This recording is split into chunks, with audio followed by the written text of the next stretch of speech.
Ya ini kan wajah kita setelah ini ya Mas ya, menjadi negara modern ya berarti. Dan ini ya maksud gue gini, kita itu bisa sampai hari ini itu kan bukan punya asbabun yang berbeda dengan negara-negara yang memiliki bangsa yang relatif homogen ya, kayak di orang Jerman, Prusia gitu misalnya, atau Viking, Skandinavia gitu ya. Kita kan adalah bangsa yang lahir dari kapitalisme cetak gitu kan. Ya, itu yang bilang Ben Anderson, kalau gue sih Ya, beda. beda ya. Beda. Kita sebagai bangsa itu sudah terbentuk jauh lebih lama daripada itu. Coba kita pahami bukan hanya kapitalisme cetak. Kita pahami bahwa pengetahuan itu di Indonesia itu di Nusantara ini didistribusikan itu secara oral lewat tembang-tembang. Dan di dalam tembang-tembang itu ada sejarah di situ. Ada sejarah, ada pengetahuan tentang pertanian, perkapalan, dan seterusnya. Itu satu sama lain kalau kita bongkar misalnya di Buton, di mana Lombok, di Bali, di di Jawa, di Minang, di mana, itu semuanya saling terhubung satu sama lain. Sehingga lewat aneka produk artistik itu mereka mengalami dan menghayati bahwa kita semua ini kurang lebih apa yang disebut sebagai satu bangsa. Itu sudah terbentuk jauh lebih lama daripada negara bangsa. Adapun negara bangsa itu didownload oleh Soekarno-Hatta dan para elit itu kan tahun 45, setelah di Eropa abad 17-18 tuh. Kita download itu telat 100-200 tahun, Ri. Dari konsep itu dibikin. Ketika download masih sangat muda-muda, habis itu mungkin juga belum lengkap downloadnya. Habis itu kemasukan virus pula, habis itu user-user selanjutnya itu nggak paham gimana operasional ngoperasiin ininya gimana gitu loh. Sehingga sampai sekarang nginstal yang benar tuh gimana, ngoperasiinnya gimana. Udah gitu ada banyak ini pula hacker yang kerja di situ, sehingga Indonesia ini menjadi sebuah aplikasi politik yang downloadnya telat, mungkin juga belum penuh. Habis itu digunakan secara keliru dan dibajak oleh dirinya sendiri.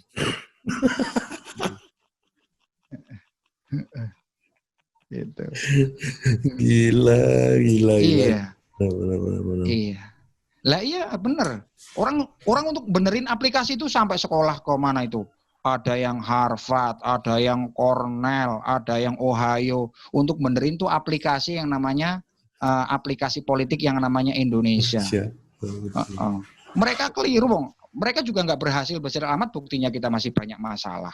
Ada yang di sekolahin sampai Perancis, sampai mana-mana ke negerinya Ernest Renan yang salah satu bapak yang bikin negara bangsa. Nggak bener-bener juga gitu. Apa yang salah itu?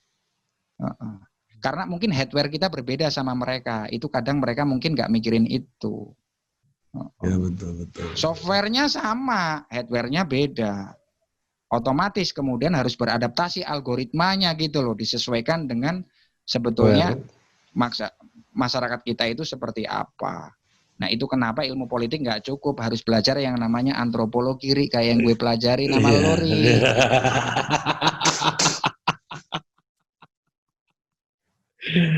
Betul. Ini yang membedakan kita sama sarjana-sarjana politik ya. Iya, sarjana-sarjana politik itu kan kajiannya ngomongin kekuasaan, tata institusi, perilaku, keseimbangan power, dan seterusnya. Secara institusi power itu terbagi, secara jaringan bandarnya sama gimana?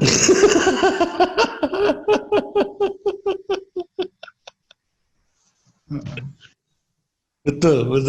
Iya. Betul. Kan ada tuh teori jaringan di antropologi itu. Teorinya Milgram dan segala macam. Secara institusi berbeda, lu DPR, lu partainya juga beda sama si A, si C, si D, tapi jaringannya sama, Ri.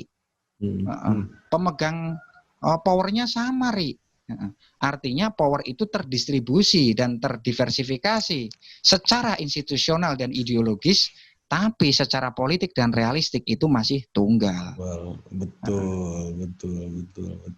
Kita nggak Kita nggak Kalau mana, siapa tahu misalnya bohirnya PKS sama bohirnya PDIP sama gitu. misalnya begitulah, Misalnya kayak begitu. misalnya Gitu. begitu, Hmm. misalnya begitu. Nah, Hmm. karena ada sesuatu yang lebih dalam dari sekedar lembaga. Lembaga ini kan cuman kandang, Ri. Kalau ayam itu kandang nih, ditaruh di kandang A, B, C, D, E, F itu institusi. Tapi jangan-jangan pemiliknya sama, Ri. Iya 5 betul. kandang pemiliknya sama. Fungsi kandangnya beda-beda. Yang satu untuk ayam petarung, yang satu ayam hias, yang satu ayam pejantan, yang satu ayam buat disembelih gitu kan? Ya, petelur, pedaging gitu ya. Iya. Misalnya seperti itu. Tapi yang transaksi ya satu orang aja kan. Iya, yang memegang kendali tombolnya bisa jadi hanya segelintir orang yang di luar institusi itu, Betul, yang betul. kemudian biasanya disebut sebagai orang yang disebut sebagai deep state itu, Deep state. orang yang ada di dalam negara tapi di luar hukum negara, karena dia memegang semua kunci power. Ternyata walaupun di Cilacap masih ngikutin deep state. Enggak, itu kosakata lama sih waktu ngobrol Iya. di kampus, cuman saya Iya. masih ingat aja. Nggak, sekarang Sekarang kan lagi heboh lagi kata itu digunakan deep state. oh iya. Iya, setelah Oh. pemilu Amerika kan. Karena pemilu Amerika Oh. kemarin, Oh, iya konsep iya deep iya. state, deep state itu dipakai lagi gitu. Oh. Kalau Saya sekarang yang diurusin udah nggak kayak gitu. Sekarang mungkin ada tukang kayu datang, Sal, ada kerjaan nggak gitu. Kemudian wali murid datang, Sal, gimana anakku, ngajinya kok nggak bisa gitu loh. Sehari-hari semacam itu yang saya urus. Jadi yang aku omongin sama kamu itu cuman semacam ya seperti novel lama yang saya baca ulang kembali untuk melihat situasi Indonesia hari ini. iya, ini gila ya, berarti memang penyusutan, bukan involusi kebahasaan itu bahkan terjadi di institusi yang kerjaannya memproduksi bahasa juga ya, berarti ya. Iya, di institusi pendidikan itu sendiri dan di institusi negara Iya. yang Iya. harusnya mereka menjadi penyair semua yang membuka makna baru tentang bagaimana negara ini dijalankan dan didefinisikan sesuai dengan konteks sejarah yang baru. Nah, Iya. ternyata pertama sejarah itu sendiri nggak tahu, apalagi arahnya. Negara itu sendiri makhluk seperti apa, bagaimana cara mengelolanya, gitu. Nah, Nggak sampai. gue kemarin tuh habis ketemu sama, nggak sengaja ketemu sama salah satu politisi yang kerjaannya di mana-mana ngomongin industri 4.0, namanya Budiman Sujatmiko. Terus gue bilang, saya temannya Icol mas. Oh filsuf. Jadi lu di kepala politisi kayak Budiman tuh lu filsuf mas. Enggak lah, saya kalau filsuf itu kalau kita pelajari bahwa filsuf itu bukan orang yang bijaksana, tapi sahabat kebijaksanaan. Karena kebijaksanaan itu konon akan musnah begitu orang merasa memilikinya. Jadi paling saya cuman sahabat kebijaksanaan yang tidak mampu saya gapai, tapi baiklah saya senang jadi temennya. Nah kalau soal itu Budiman jauh lebih berteman dengan kebijaksanaan daripada saya, karena dia sekolahnya lebih tinggi, pengalamannya lebih luas, orang sahabatnya yang pintar-pintar jauh lebih banyak daripada saya. Iya itu kan, Budiman ini lah salah satu contohnya kan, bahwa atau bukan salah satu contoh, salah satu pionir bahwa hari ini itu politisi kalau nggak ngomong 4.0 itu kurang lengkap gitu. Apa harus ada 4.0-nya gitu. Pendidikan 4.0 apa 4.0 gitu. Sekarang semuanya konon harus pakai internet. Apa yang terjadi? Kita bisa nggak? Pertama infrastruktur kita nggak siap. Yang kedua kultur kita apalagi. Katakanlah saya ngajar SMA ya. Kemarin saya ngajar SMA, sekarang udah resign, tapi saya tahu kesulitannya. Ini 2 desa di atas saya nih, ya. Itu di situ udah nggak ada sinyal. Jadi kalau mereka beli kuota, itu harus turun ke desa di bawahnya untuk mendapatkan agar bisa mengikuti pelajaran secara online. Itu hambatannya, pertama infrastrukturnya, yang kedua geografis, yang ketiga belum tentu anaknya bisa menggunakannya. Yang terakhir, handphone itu mahal loh bagi orang pedesaan. Orang desa itu mahal loh. Coba kalau anaknya 4 harus beliin 4 HP. HP itu juga butuh disuapin, dikasih makan yang namanya pulsa sama kuota. Itu mahal lagi. Ada yang namanya hambatan ekonomis. Jadi 4.0 itu ya boleh sebagai apa namanya? Sebagai gagasan, boleh. Tapi mbok yang realistik gitu loh. Bahkan di masyarakat di mana Pak Budiman sendiri lahir dan tumbuh ya, dan dia sempat menjadi anggota legislatif dari dapil sini, itu aja masih banyak masyarakat yang punya begitu banyak hambatan untuk sampai visinya Budiman. Beli pulsa nggak bisa, handphonenya mahal, sinyalnya nggak ada, cara gunainnya belum tentu bisa. Kan Pak Budiman mau bikin satelit desa katanya. Satelit desa, saya bingung soal itu. Mungkin desa satelit sebagai percontohan. Desa satelit bukan satelit desa, Mas. Sebagai percontohan. Bukan desa satelit. Iya. Jadi gue baca ada salah satu political scientist namanya Legro. Nah, jadi Legro ini bilang kayak gini, bahwa di dalam politik pada awalnya itu semuanya dilakukan karena image. Namun setelah itu dia harus membiayai institusi tersebut dan itu menjadi beban gitu. Misalnya contoh ketika perang dingin, Amerika bikin project mengantarkan orang ke bulan. Itu awalnya buat public image gitu, international image. Nah lama-kelamaan itu dia harus membiayai NASA kan. Jadi sampai hari ini itu jadi cost yang harus mereka tanggung dari image tersebut gitu. Nah, di Indonesia gue ngelihat begitu mudahnya semuanya dilakukan untuk public image, tapi tanggung jawab institusionalnya nggak jalan gitu, termasuk ya, contoh 4.0 tadi gitu. Karena yang penting kan upacaranya, Ri. Iya betul, betul seperti bahasan kita di awal tadi. Iya. Dikontestasikan, diobrolin, bagaimana kelanjutannya, bagaimana itu diterapkan, itu jarang dipikirin kan, karena yang penting tampil, hadir, wacananya di mana-mana, orangnya jadi pembicara gitu loh. Akhirnya kita itu dalam politik kita itu punya begitu banyak sekali idola, tapi sedikit sekali teladan.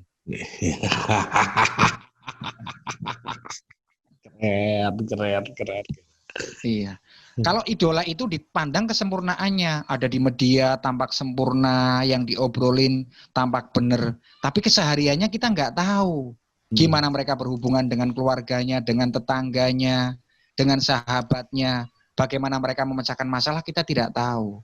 Kalau teladan itu tahu. Itu quotes itu tuh gue pakai ya buat bikin kaos ya, nanti keuntungannya sebagian gue sumbangin ke pesantren.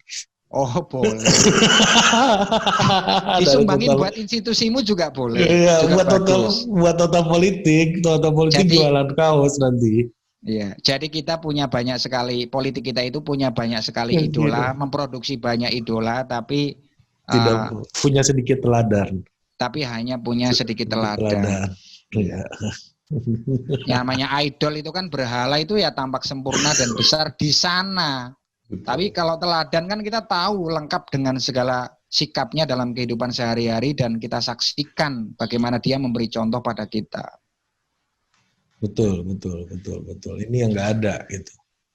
Politik keteladanan ini gitu. Tapi idola ini yang banyak. Ini penting nih, politik keteladanan itu penting di Indonesia, itu yang penting.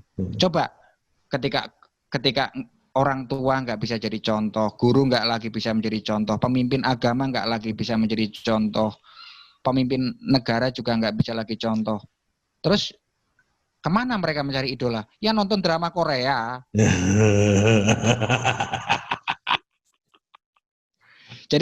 Jadi jangan heran kalau kemudian rakyat Indonesia nanti tiba-tiba suka operasi kulit karena ya memang itulah idolanya. Di kampungmu udah sampai Mas drama Korea?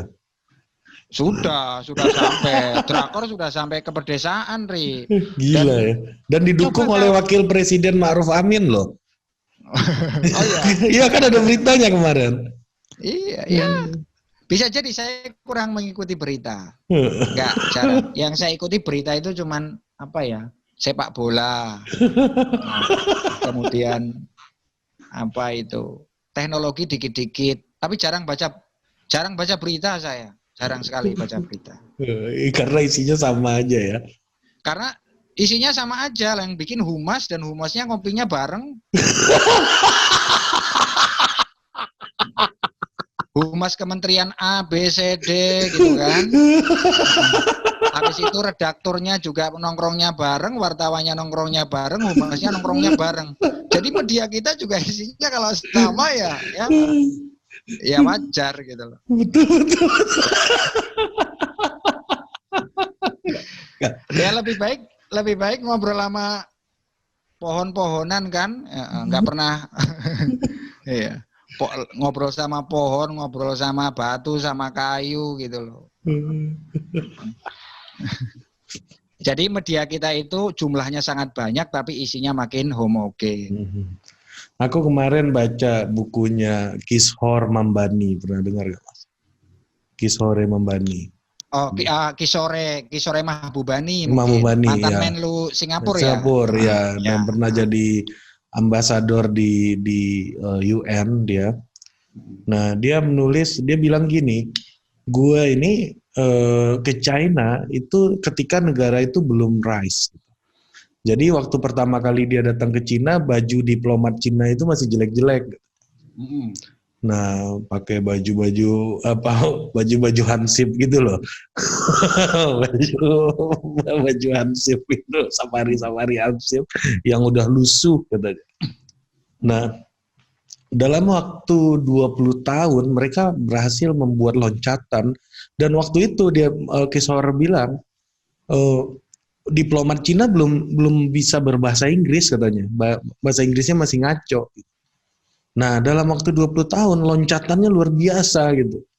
Orang Cina itu lebih mudah masuk Ivy League dibandingkan orang Amerika masuk Ivy League. Ya.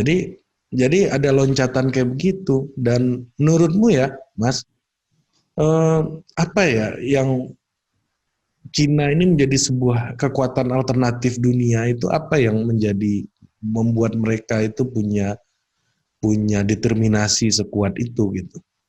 Karena walaupun size-nya belum sebesar Amerika gitu ya, tapi Cina ini juga, kenapa gue tanya soal Cina ini, karena terkait dengan tradisi kesastraannya yang juga sangat panjang gitu loh. Makanya kita membahas soal itu terutama dalam perspektif itulah. Saya nggak nekuni Cina, tapi kalau sekedar ngobrol-ngobrol santai dan populer mungkin bisa ya, Ri ya. Iya. Jadi gini, Ri. Cina sama Arab lah, bandingin lah sama Arab, boleh lah. Ya kalau Deng Xiaoping itu kan dulu dia melakukan proses industrialisasi ya, Ri ya. Tapi Cina masih ditutup dari investasi luar, Ri. Ketika industrialisasi, sekolahnya juga makin benar, mereka masih nutup, Ri. Gitu loh. Habis itu ketika Jiang Zemin ya mulai dibuka perlahan, dan kemudian besarnya itu Hu Jintao kalau nggak salah, itu dibuka itu Cina sudah melahirkan tenaga kerja yang sangat terampil lewat revolusi kebudayaannya bukan mau kan, kalau mau itu kan menyatukan Cina ke dalam satu komando, daratan dan jumlah penduduk yang sangat besar disatukan oleh Mao, kemudian modernisasi tahap 1 oleh Deng Xiaoping, itu industrialisasi dan termasuk pendidikan di situ, tapi masih tertutup. Ketika Jiang Zemin baru mereka buka investasi luar sama Hu Jintao lebih gede lagi. Jadi mereka sudah punya tenaga yang sangat terampil yang luar biasa. Sehingga investasi ke situ itu ya buruhnya murah, orangnya terampil, politiknya terkendali secara terpusat gitu kan. Nah, ketika modal itu makin besar dan masuk, bagaimana mereka sudah terlatih dengan hidup dengan tekanan yang tinggi, keterampilan yang variatif, ketika mereka main ke luar negeri, negara yang bebas, hobinya mungkin ngopi aja di kafe, ya kalah lama mereka, Ri. Ya. Ini contoh salah satu di kesenian ya, Ri ya. Ini menyebut contoh. Cina itu punya ratusan ribu seniman yang keliling dunia, yang disebar ke seluruh dunia. Dan dunia itu membeli karya Cina. Dan nggak tahu berapa ratus atau berapa miliar dolar duit dunia yang masuk ke Cina dengan dagang kanvas sama patung, Ri. Itu mereka itu punya satu studio-studio di mana masyarakat itu yang mengerjakannya bersama dengan senimannya, Ri. Itu baru di industri seperti kesenian. Nah, masyarakat yang sama juga kan yang bikin handphone, motor, kulkas, mesin cuci. Peniti, jadi satu desa bisa mengerjakan, iya, itu. Jadi makanya kemudian revolusi industri itu terjadi di Cina, Ri, bukan di Inggris. Dari masyarakat yang tadinya mungkin bikin sisir, kemudian diubah bikin HP, setelah bikin HP diubah bikin motor, bikin apapun, tinggal dikasih pelatihan-pelatihan. Mereka bangsa yang sangat terampil dan apa namanya dan serius, tapi itu juga harus dilakukan karena mereka jumlahnya sangat banyak. Kalau mereka nggak kerja juga nggak makan, Ri. Gitu. Kalau di kita nggak kerja bisa makan, Ri. Keselamatan, Ri. Apa aku ingat kata-kata selamatan itu adalah distribusi protein. Iya. Iya, jadi dulu saya di UI disuruh masuk majelis Islam pengajian, tapi di situ kok nggak ada selamatan. Terus saya bilang, kalau selamatan bid'ah gimana, orang desa kayak saya itu dulu ketika ekonomi itu belum bagus di pedesaan itu, lewat selamatan itulah orang makan daging, makan telur. Jadi selamatan ini ayat Tuhan untuk mendistribusikan protein dan nutrisi lain agar semua masyarakat cukup gizi. Cukup sih enggak, mungkin masih kekurangan juga, tapi minimal dengan itu lebih terdistribusi gitu loh. Ya mungkin Cina seperti itu, Ri, ya. Nah kita dulu juga open investasi kan zamannya Orde Baru, terkontrol juga. Tapi pertama, apakah tenaga terampil kita sudah cukup saat itu? Yang kedua, kita nggak punya orientasi global kayak Cina, Ri. Kita nggak punya orientasi global kayak Cina. Cina memang sangat punya, sebagaimana tadi di kesenian sudah saya sebutkan, belum lagi di pendidikan. Kita lihat kan kalau di kampus elit mesti ada mahasiswa Cina. Ya. Sekarang di perguruan tinggi elit misalnya Ivy League di Amerika atau di Inggris juga dan di negara lain. Ada sekarang dosen Cina. Mahasiswa. Sekarang ada dosen dan profesor Cina. Nah, betul. Iya. Walaupun udah Chinese American gitu ya. Iya. Ya, tapi tetap kan aja kita harus belajar. Tetap aja kajian dia Chinese. Kajian dia soal Chinese tetap aja. Chinese society. Belum tentu. Mereka kajiannya mungkin sekarang jauh lebih beragam. Mungkin akan mengkaji malah kawasan lain karena mereka punya orientasi global. Enggak lagi orientasi nasional semata gitu. Seiring dengan investasi mereka yang juga ke banyak negara gitu loh. Karena duit mereka kan triliunan dolar tidur harus diputer kan biar nggak justru menjadi beban gitu loh. Iya, dia taruh di mana-mana sampai Amerika aja tower-towernya Huawei kan semuanya sekarang. Ya, saya nggak mengikuti itu gitu loh. Ya. Jadi mungkin saja begitu. Iya, ini kaitannya diaspora kali ya. Ya, mereka punya diaspora karena mereka pertama kan jumlahnya banyak. Wilayahnya mungkin cukup luas tapi juga penggurunan juga luar biasa sehingga mereka harus migrasi ke banyak tempat. Tapi diaspora Cina kan jauh sudah terjadi, jauh sebelum negara Cina modern ada. Dan dulu, Mas, ini juga Mas yang mau gue tanyain nih. Ini gua mau mengkritisi orang Indonesia ini menggunakan konsep diaspora gitu. Nah, lu harus jelasin di sini nih, konsep diaspora itu kayak apa sih sebenarnya gitu kan? Kenapa inilah pernah kan kita itu dalam suatu masa politik internasional kita agak gandrung menggunakan istilah diaspora gitu. Dan menurut gue itu cuma imigran aja gitu, cuma cuma apa namanya migrant worker aja, dia jadi tenaga kerja asing gitu. Belum ya apakah seperti diaspora China, Arab gitu ya yang sampai ada Chinatown dan apa Arabic Center atau apa Arab Village gitu ya di berbagai macam tempat di dunia gitu.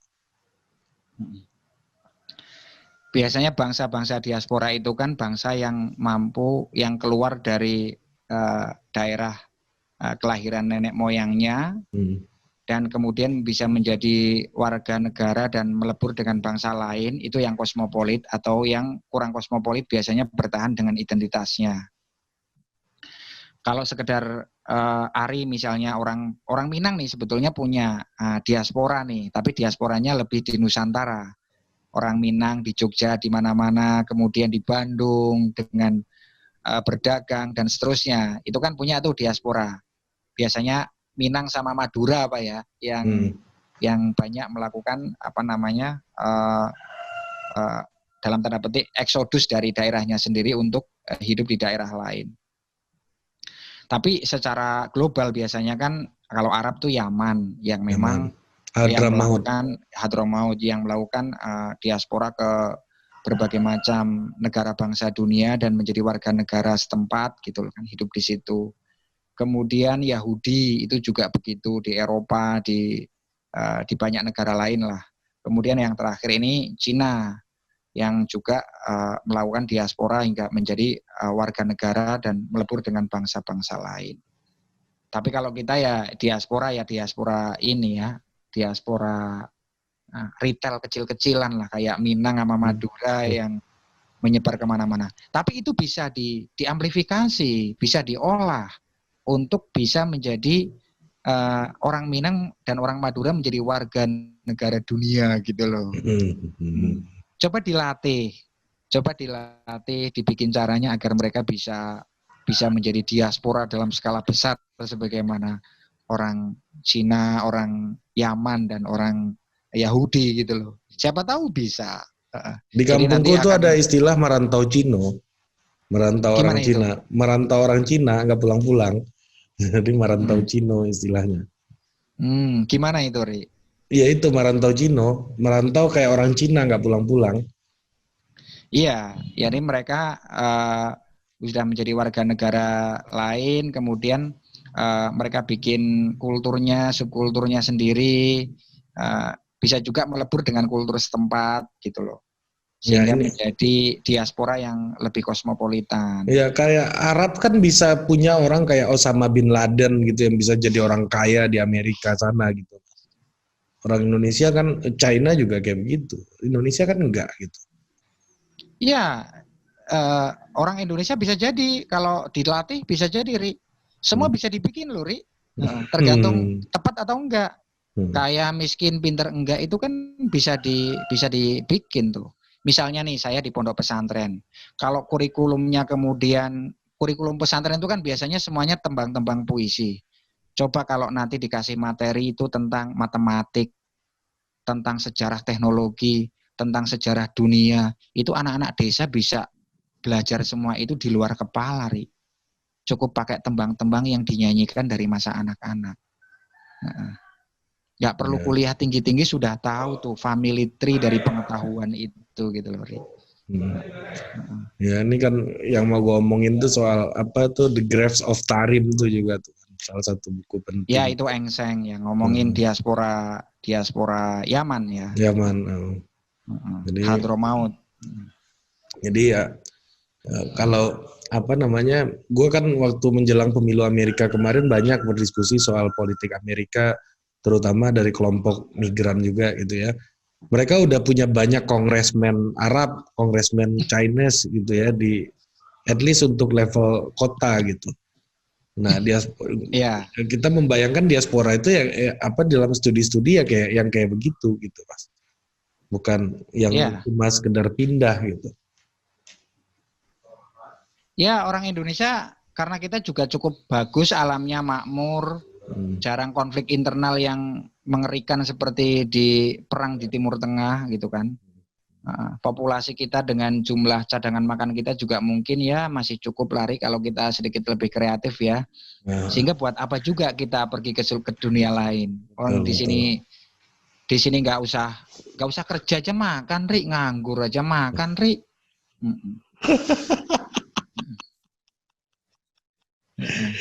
Coba ya. Dan kita itu hidupnya sederhana, sangat sederhana. Misalnya ketika saya bikin rumah kayu ini, Ri, ini kan kayu-kayu bekas. Tukang saya itu kalau panen libur, Ri. Terus saya tanya ke salah satu pengusaha kayu industri di sini. Tukangku pada libur nih, gimana? Dia nanya ke saya. Tukangmu berapa, Sal? 6, dia bilang gitu. Kamu tahu karyawanku? Karyawanku itu ribuan, Sal. Itu kalau panen juga libur. Kenapa begitu?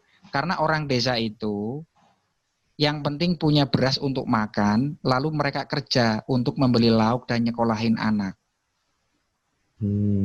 Sesederhana itu sekolahnya. Sesederhana itu siklus hidupnya. Cara mereka siklus hidupnya. Jadi yang penting punya beras di rumah, nggak membeli. Sisanya aku tinggal beli lauk untuk harian sama biaya sekolah anak. Nggak muluk-muluk, Ri. Nggak sampai mimpi jadi caleg, ya ada yang kaya mungkin ya mimpi. Yang kaya sekolah tinggi punya pergaulan dari orang-orang yang ambisius mungkin ya kayak gitu.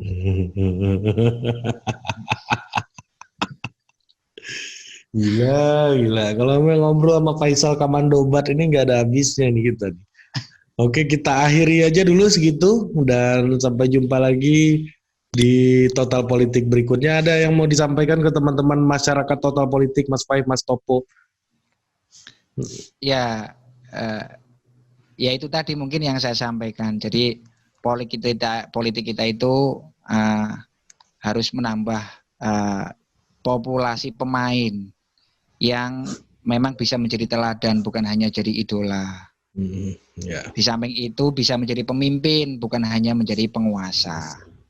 Nah, saya kira seperti itu, Ri, yang bisa saya sampaikan. Ini harapan saya bukan sebagai teman diskusi lo, tapi sebagai warga negara Indonesia ini. Bukan sebagai ini ya, tokoh masyarakat ya. Oh bukan, saya bukan tokoh sama sekali. Saya bukan siapa-siapa. Nah, saya hanya ya warga negara sebagaimana umumnya orang di negeri ini. Oke. Jadi politik itu jangan sampai masuk ke hati, sampai dagu aja.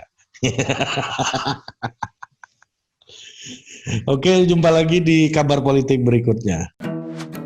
Produced by Total Politik and powered by haluan.co.